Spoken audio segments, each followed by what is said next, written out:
lendemain de la présentation officielle des 138 skippers inscrits pour la 12e édition de la Route du Rhum, embarquons avec François Jambou. Le skipper finistérien s'élancera de Saint-Malo le 6 novembre prochain et à son bord,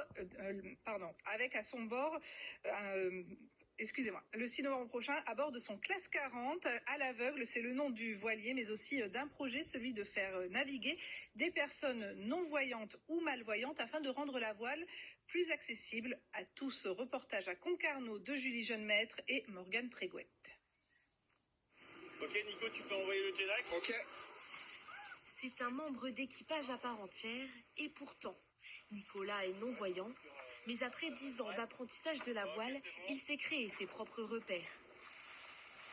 D'être non-voyant et de pouvoir conduire un véhicule, en fait, c'est le seul qu'on peut diriger, en fait. Voilà. Et d'être sur l'eau comme ça, on a tous nos sens qui sont aux aguets, quoi. Et on a le ressenti du vent, quoi. On tourne souvent la tête, où est situé le vent. Voilà. Moi, quand je barre en vent arrière, je me retourne pour avoir le vent sur mes joues. Pour vraiment sentir si je suis bien positionné, si je suis vraiment en vent arrière. Ce classe 40, baptisé à l'aveugle, n'est pas spécialement adapté aux non-voyants. Mais sur chaque manœuvre, Nicolas est guidé par le skipper François Jambou. Les régates sont d'autant plus intéressantes parce qu'on parle le même langage, il y a une motivation commune et ça nous rassemble, quoi. Et je pense que ça rend le projet et les naves beaucoup plus passionnantes en tout cas. Autre professeur à ses côtés, le navigateur Michel Desjoyaux. Lui apporte une aide plus technologique.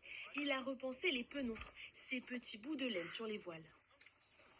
C'est une indication essentielle pour le réglage des voiles et la façon de barrer. Il n'y a pas un bateau de course qui n'a pas des trucs comme ça.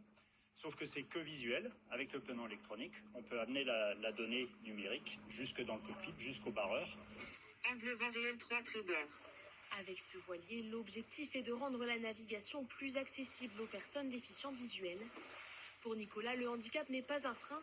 Il rêve qu'un jour, les technologies permettent aux non-voyants de goûter eux aussi à la course au large.